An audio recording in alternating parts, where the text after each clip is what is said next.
Welcome back to bestofmarin.com, where we give you the rundown on all things happening around the county and where to find the best places to go in Marin. Today, we are doing a deep dive into something the sources refer to not as a commute, but as a daily equation. Yeah, it really is a math problem. We aren't just talking about getting from point A to point B. Right. Yeah. The articles we've analyzed frame the Marin to SF Trek as a balance sheet. You have the assets, waking up to the fog on Mount Tam, the redwoods, the quiet neighborhoods, and then you have the toll. And to be clear, that toll isn't just the bridge fare, it's the friction. Oh, exactly. The friction required to maintain access to that urban job while living in, essentially, a nature reserve. Right, and what's interesting in this data is that the friction varies wildly depending on which variable you plug into the equation, the car, the bus, or the boat. Let's look at the car first. Yeah. Sources call this the door-to-door option. It seems like the default choice for people with unpredictable hours or site visits. You have total autonomy. But the sources highlight a massive hidden cost there, active attention. Yes. You might control your departure time, but you are paying for it with mental load. You can't just zone out on the 101. I mean, you're working before you even get to work. That's the trade-off. You gain control, but you lose mental bandwidth. Now, contrast that with the bus, specifically Golden Gate Transit. The material labels this the reclaimed time option. Because you aren't driving. But surely the downside is rigidity. You are living entirely on their schedule. You are. But the argument here is that you are trading that flexibility for the ability to open a book, answer emails, or just close your eyes.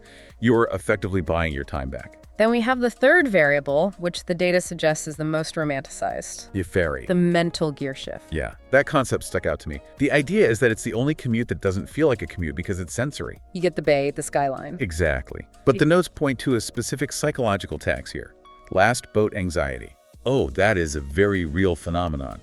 If you miss that final departure, the romance evaporates instantly. You're stranded. Wow. So you have the stress of the car, the rigidity of the bus, or the schedule anxiety of the boat. Which brings us to the most critical part of this deep dive. If every single mode has a fatal flaw, how do you actually balance the equation? Well, the experts aren't suggesting you just pick the least bad vehicle. They are suggesting you need to engineer the lifestyle. This is the pivot point. You have to move beyond logistics and look at energy as your currency. Yes. The cost of the commute isn't just the gas money. It's the difference between arriving home depleted versus arriving home with enough energy to cook dinner or go for a hike. So the solution is structural. It's about mode mixing. Right. Don't identify as just a driver or a ferry commuter. Maybe you drive to a park and ride, then bus in, or you bike to the ferry. And, crucially, the hybrid schedule. The math changes completely if you only do the trek 2 or 3 days a week. It goes from a daily grind to a manageable routine. Geography obviously plays a massive role in this engineering too. It seems like a sliding scale between time and space. It is.